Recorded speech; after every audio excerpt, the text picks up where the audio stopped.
Welcome to another episode of Rethinking Lagos podcast. And on this edition of Rethinking Lagos podcast, we're going to be looking at the subject matter of waste management practice in the city of Lagos. We're going to dive down looking at the operations of a very critical group of people within the space, within this waste management space of Lagos, which happens to be the informal waste pickers. And to do justice to this topic, looking at their operations, their challenges, and the prospect, is the president of the Association of Scrap and Waste Pickers Association of Lagos. The president, Comrade Friday Oko. Mr. Friday, it's nice to have you here. Thank you. I'm happy to be here. Yeah, great. So let's dive into the topic. First of all, who is an informal waste picker? The informal waste picker is those that collecting recyclable waste from household or at the dump site, and they sell it for a living.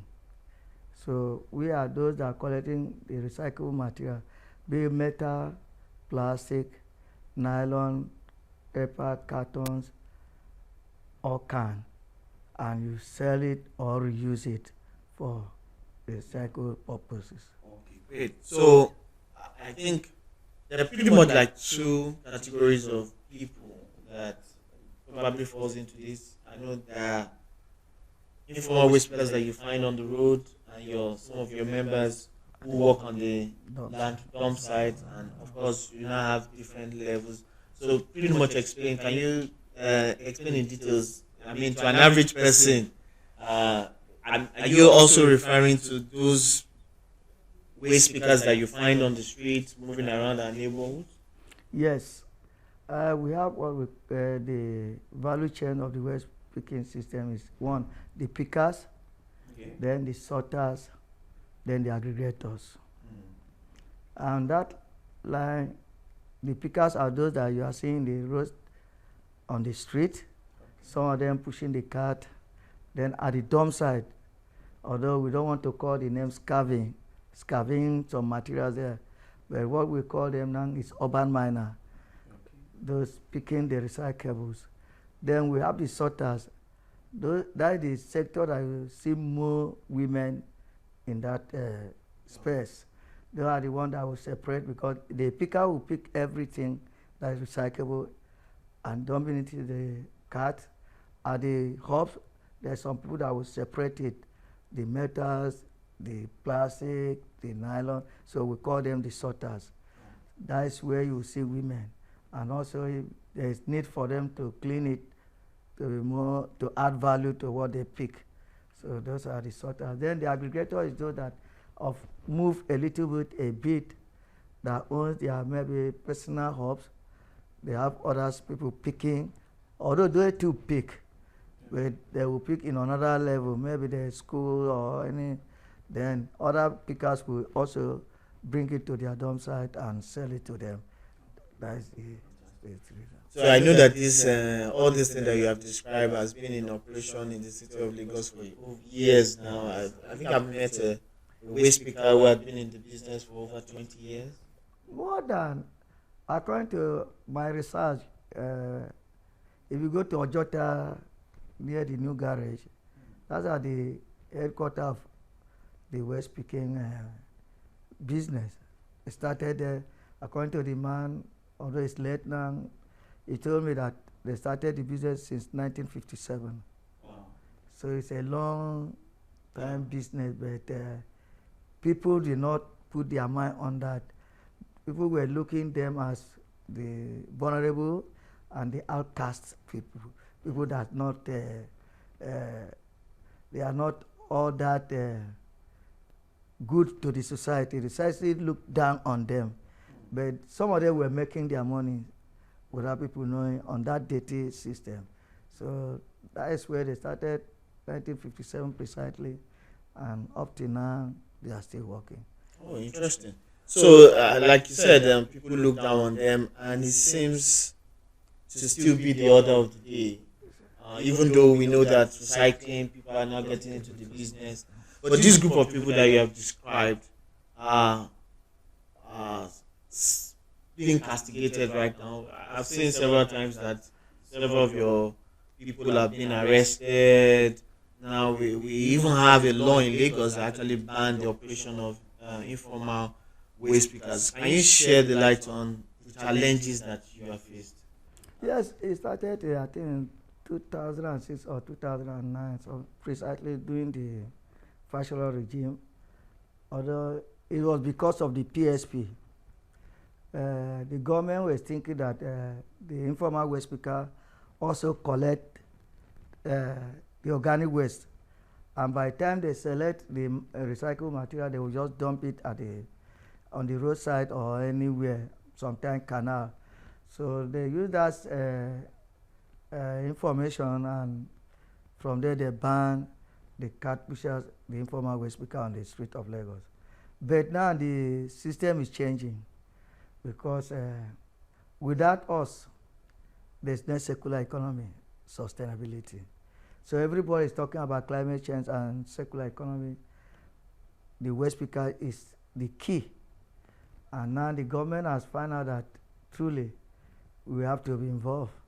And I think there's a behavioral changes now, even from the government, from the society, because a lot of people are coming to the space. You know, the space is big enough now. People were looking, leave the business for our brother from the north. They were the main people in that space. But now, other people are coming in. Even the educated one are coming in also. And it's make the business to have a dignity. That's why we are shouting of just transition, that we have to be formalized. We have reached the level that the informal waste picker have to be integrated into the waste management value chain. Okay. So, in terms of formalization and getting accepted, do you have a proposal program for that? What do you think should be done to get waste pickers into the mainstream of getting the necessary recognition?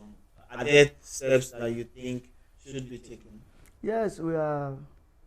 Now we are trying to. We are working with the Loma. Thank God that the even the last leadership of the Loma started it, and the new one is somebody that have the vast knowledge of the circular economy and is working on it. And that's why I first mentioned the urban miner. He's now trying to create a system that called urban miner, that's the waste pickers.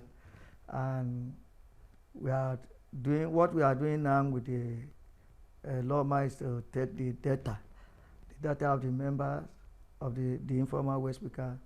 We are working on that. We are moving from one local government to another one. Although it's slow because you know, government system. So we asked them to allow us to do that and send it to them, but they say no, they want to verify it by themselves also. So they attach their staff to work with us. That's what we are doing. Even in the federal level, NESFRA also are coming in and see how they can formalize us. So that's where we are now. How urgent would you say that this is necessary for your people? Because I know that in some way or the other, some of your members are still being stopped from operating. How urgent is this for you to see that this formalization we is done? like yesterday program, that's one of the things I said. The policy, making a pronouncement and all those things without action is not worth enough. We should take action. We should try to make let there be a pilot. I think what we are planning now, let's say July, first or second week of July, we are having a pilot scheme that we want to take off from Apapa local government, Ajeromi, Omowadofin, Ojo, then Baragri, that access. We want to have a pilot scheme with the Lagos State Loma, with the help of Coca-Cola, because Coca-Cola is coming in also. Okay. So what does that pilot scheme? What does it mean? What does it sound like? We want to see how we can rebrand the waste picker along that area, that space, and register them, give them the ID and all those things, then let them start working. We want to create a hubs, and we are looking like maybe 10 hubs along that axis from Apapa to Badagry. Then Coca-Cola will now come in to see how they can the collection from those hubs. When the waste picker bring in the material to the hubs, they separate it. Some other people will come in, the recycler or Coca-Cola want to provide some vehicle that will pick from that place to the obstacles. It's quite interesting that you're trying to do some pilots, and I think that would go a long way to kind of uh, model what formalization or semi-formalization could mean for your organization. So people have oftentimes accused waste pickers of crime in the city. Um, like, okay, oh, they found a waste picker somewhere that did something wrong or stole some things. So, as an association or as part of your plans, what are you thinking of doing to create this notion or to curb these activities or to straighten or get the information correctly? Are they really your people, or is there something you're doing in that area? Thank you very much, Deji. I think that is one of the things that prompt me to come into the organizing and advocating for the waste pickers. What we plan is to see how we can, if not eradicating that notion of our people involved in the crime. And I believe in every society, every provisions, there are still crime matter there. But in a way speaking, it's on the high rate now. And what we plan is to see how we can minimize it by having the data of the members. Like in Lagos State, I'm really happy the way Loma is cooperating with us, and also La Cepa, I think with the Ministry of Environment also, they are trying to work, because we want to do a system, there's a model that every waste picker will have an ID card and a number, a unique number, that when you plug that number into your Google, you find out who that person is. I think we discussed this before, and this part of the thing we designed there. So with the database, if you are not a member of Waste Picker in Lagos, you will not work in Lagos. So by the time we complete the system, that's why we want to start this pilot scheme, to see how the society will react on it. So there will be kitting, and there will be a number, even in the card, the same number with the uniform that they will wear, the PPE. So if anything happens, it's for you to just take the number, put it on your system or your handset, whether Android or anyone, Google it, you find out who the person is. Because the registration we are doing, we are using even NIN, so every data of that person will come out. And the place, the area, the unit, the local government, even the leader, because we have the structure, and even also the guarantor, everybody will come, and the name and the phone number will come out. So it's for you to just call, or you call my number or anybody number that will see there, because in that ID card you see my number also. So you just call, we would know where the person is from, and we will locate the person. So what one of, I think also maybe another opportunity that we could have, and I don't know whether it's also some conversations. I mean, I think it's very, very possible that we can effectively build a system to know waste pickers working in a particular area. It shouldn't be very difficult for us.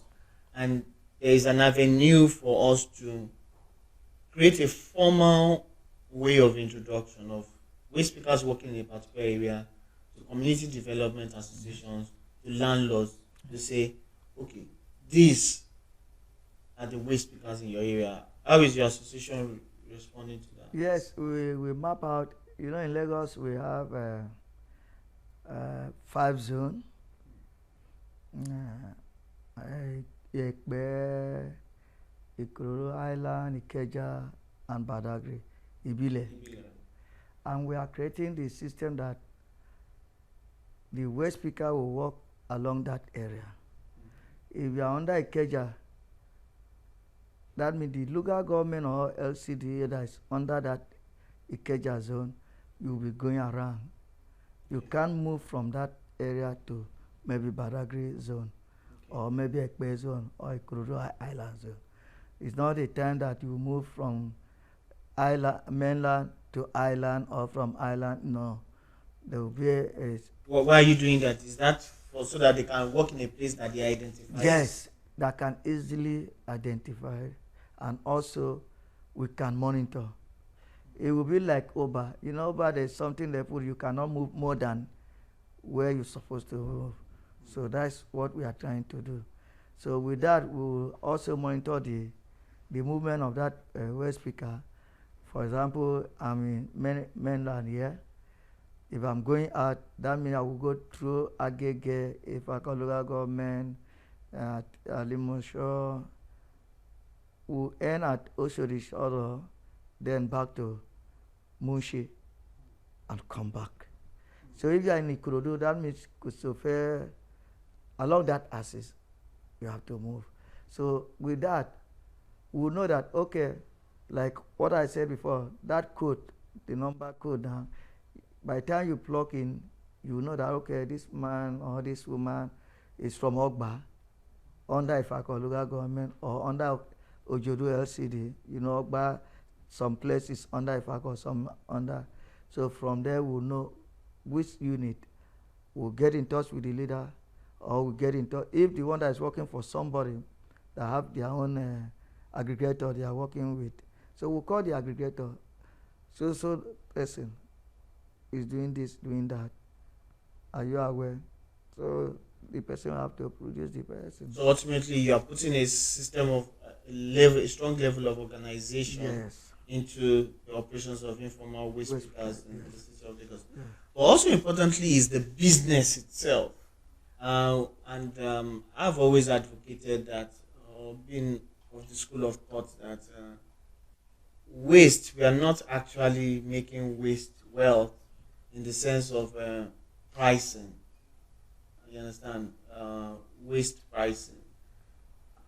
What do you think? What's your own what's your experience? What do you think can be done better in terms of waste pricing in Lagos? For instance, plastic waste and other recyclable waste. Thank you very much.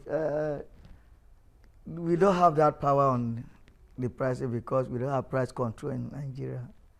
And what is doing, we are going to now is how competitive is this material. So the demands determine the prices. What we are even advocating is for more obstacles to come in. Gone are the days that you have only one or two obstacles in Lagos. But thank God now there are many are coming in, and now it's more competitive. Yes, it's more competitive. So it's not the day that you see a long queue along Lagos Ibadan Expressway with plastic full and other things. Trying to sell to just one or two people, or you go to Akem, that's my two sides. But now we have a lot of obstacles coming in.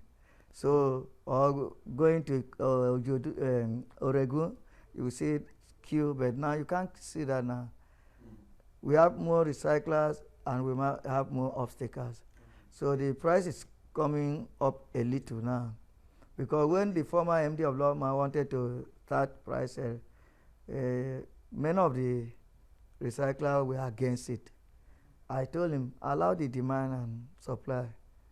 Let that, with that, the price will go up.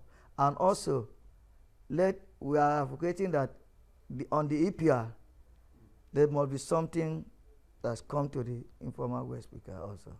Yeah. So, and thank God the new law, plastic law in Nigeria, I think waste picker is mentioning now. and So, that will help how us. important is it for us to? So, there's the Lagos plastic policy. Yes. The policy has been around for well, it has not been fully Fully implement, yeah. endorsed. How important is that Lagos plastic policy for your association? What benefits do you hope to derive from the Lagos plastic policy? Yes, we have some benefit there because before they did not involve us. But as far as they put our name there, that waste picker, whether informal or waste collector, so we have the right to demand what belongs to us. Being in the line of training, because I don't, I'm advocating that it should be in the line of training of the waste picker and also taking care of their health uh, hazard, because many of us doesn't have health insurance. There's a lot of sickness, there's a lot of hazard on along that line, exposure to bad chemical and all those things.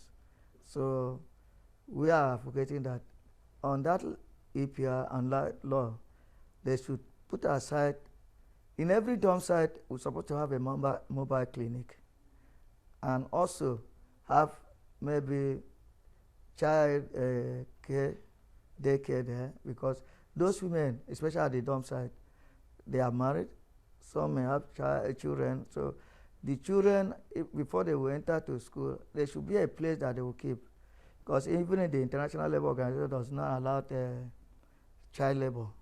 So we don't want to see all those juniors from 17 down to be on the dump site.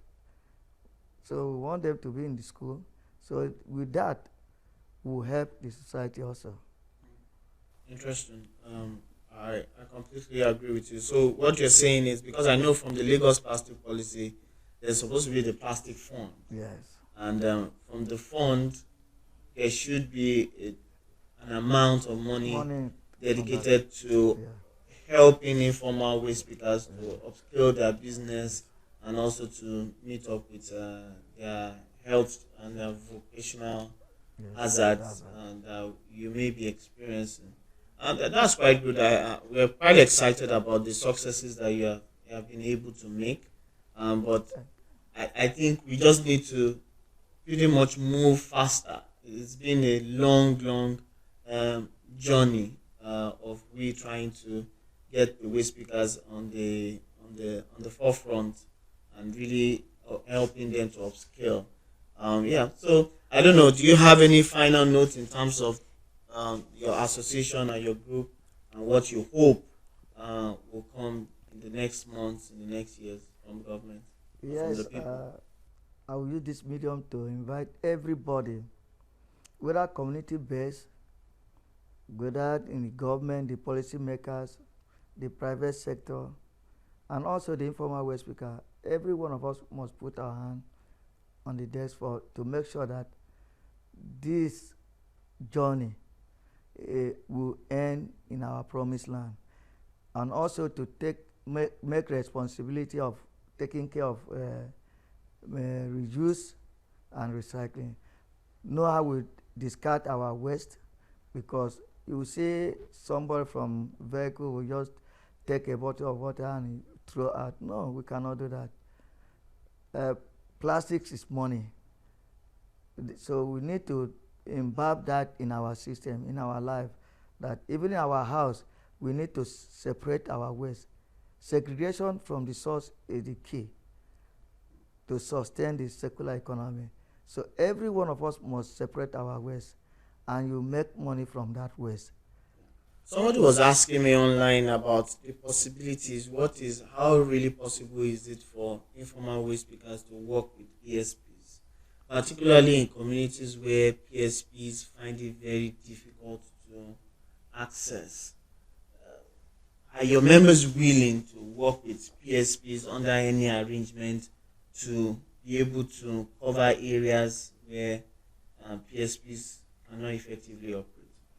Yes, even if you go to first stack, some of our members are the one working there, first stack. Thank God for the president of AWAN, Association of Waste Manager of that the PSP people, our daddy Adebola, uh, before they were looking at us as a competitors, but they know that without us, there's some certain area, the hinterland that their vehicle cannot enter.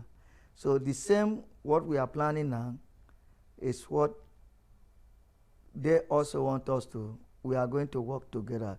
With some of our boys will pick, bring it to the level of where their vehicle, the compactor will reach, or there will be a collecting hub there. So the organic waste will take into that place.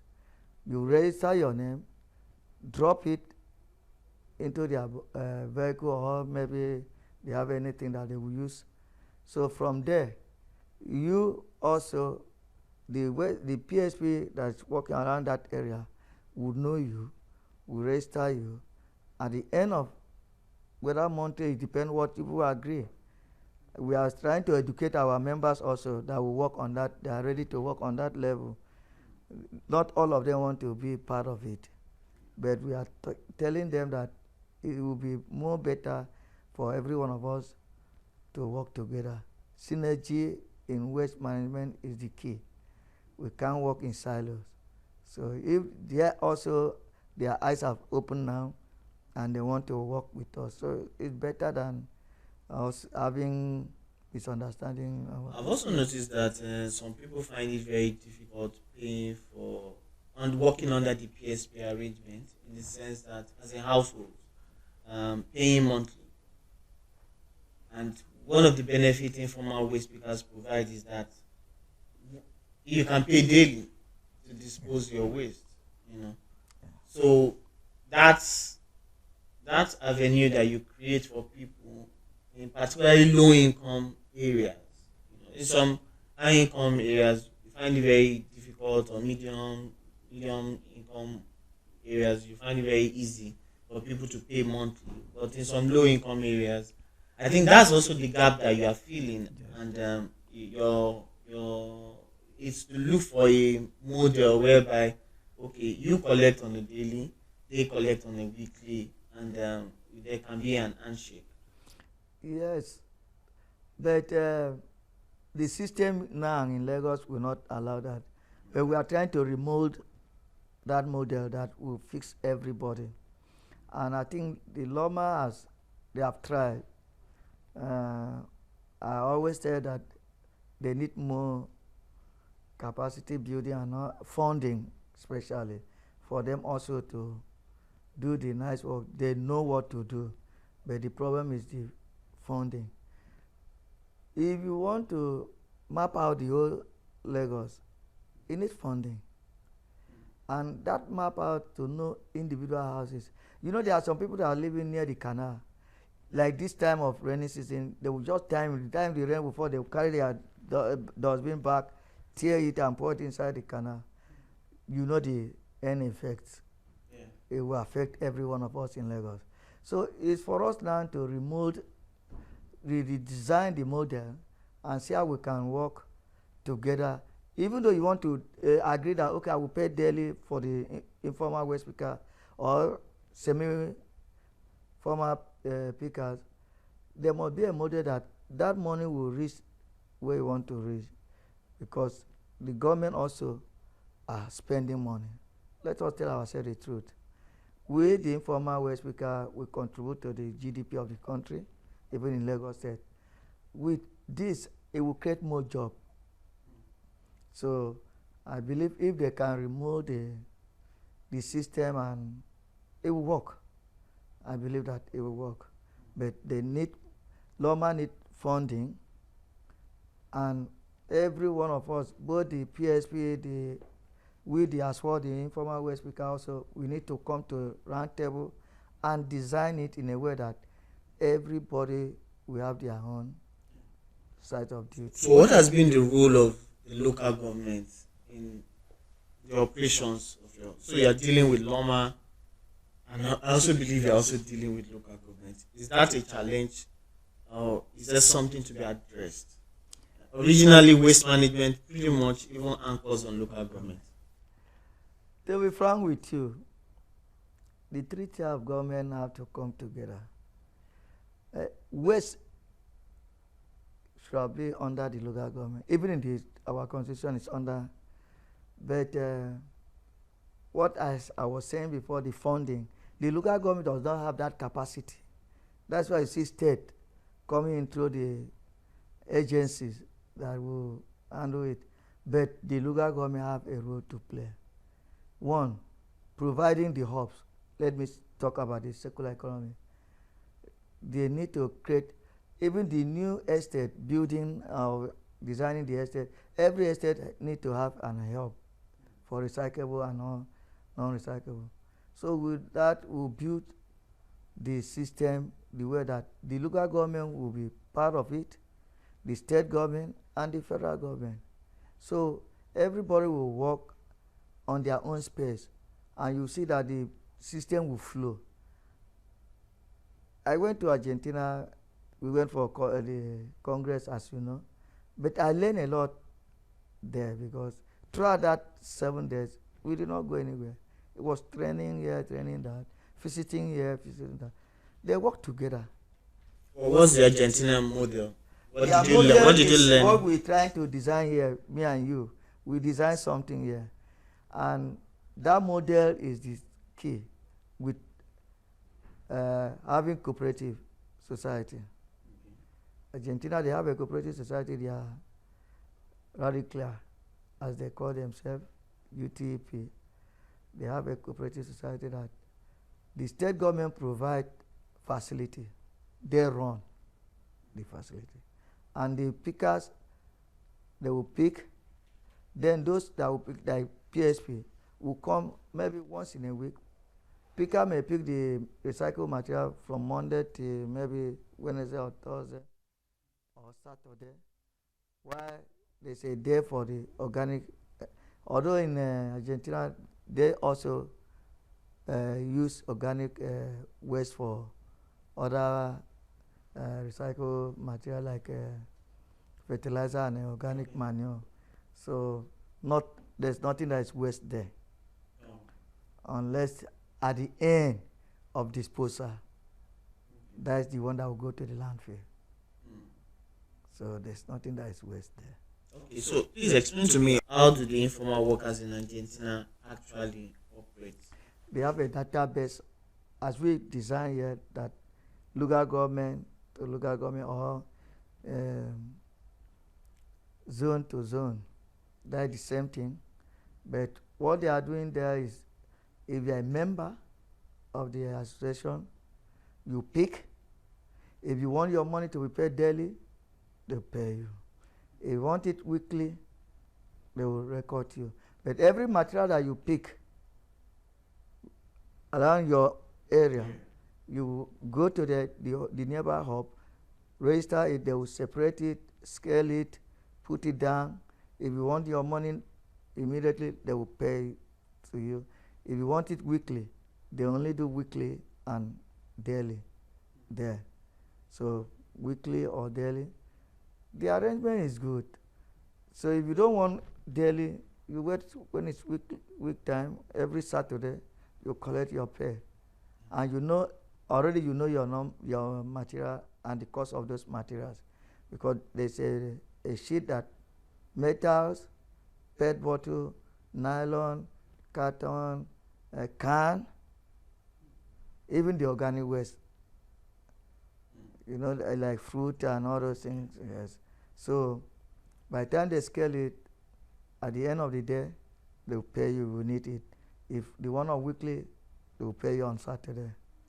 And they create a way that there's free canteen. You have health insurance. You have free health insurance, because part of what you picking, you bring in, your payment, there's a certain percentage that go to the association running by the cooperative society. So you have that access of health insurance and also at least free meal once in a day. I think part of the challenges we've also had is the inability for us to speedily develop hubs. recycle pick up hubs, or where people can um, dump their Yeah, material. well, how urgent do you think, or how important do you think creating these hubs, how important is it in the city of Lagos? It's important. Although city of Lagos we don't have land, they will tell you there's no land, but we have some place that we can use. And like Argentina, they use setback in every street or road. When they have 6 feet setback, and they will design in the way that you will not know that they are using it as a hub. If you are outside, you see that you will not know that there's something happening there. So it will not look as a nuisance to the society that people will just look, see what is, you can't see it. But when you enter inside, even under the flyover, they use it in Argentina. I have some pictures on that. They use it in Nigeria. They are destroying those who even using the under the bridge and doing business. They are using it for waste pickers and for market over there. But you see the kind of the design they will give, like the flyover, they will use cardboard and make it, decorate it, paint it. But under the bridge, there's a lot of business going on, and government know. So you cannot go there and do illegal something there. Okay. So government is monitoring and enforce it. So you can't just dump waste anyhow. They use setback because of there's no land, because we're in the capital city, boundaries. So there's no others land also like Lagos. But we can use even the public school. They create a place in public school and they use it with the informal waste people are using that area. It doesn't affect the children that is there. And like Lagos, I read down Lagos, they also bringing in school awareness for the children to know how to separate waste and all those things. So we can use those public schools, create a place for the pickers to dump there as a hub there. Interesting. Yeah, I know it's a big conversation about creating the use of public spaces in Lagos as hubs for people to drop recyclables, Material. get also a reward from the system. Thank you so much. It's been quite enlightening sharing your experience from your visit to Argentina and drawing lessons for the city of Lagos. Pretty much similar to some of the things that you've always advocated for. And I think we just need to step more on the accelerator and get things done in the city of Lagos in terms of waste management. Thank you so much, Mr. Friday. And yeah, that's the end of another episode on Rethinking Lagos podcast. Till we meet again, please follow us on all our social media handles. Bye. Bye.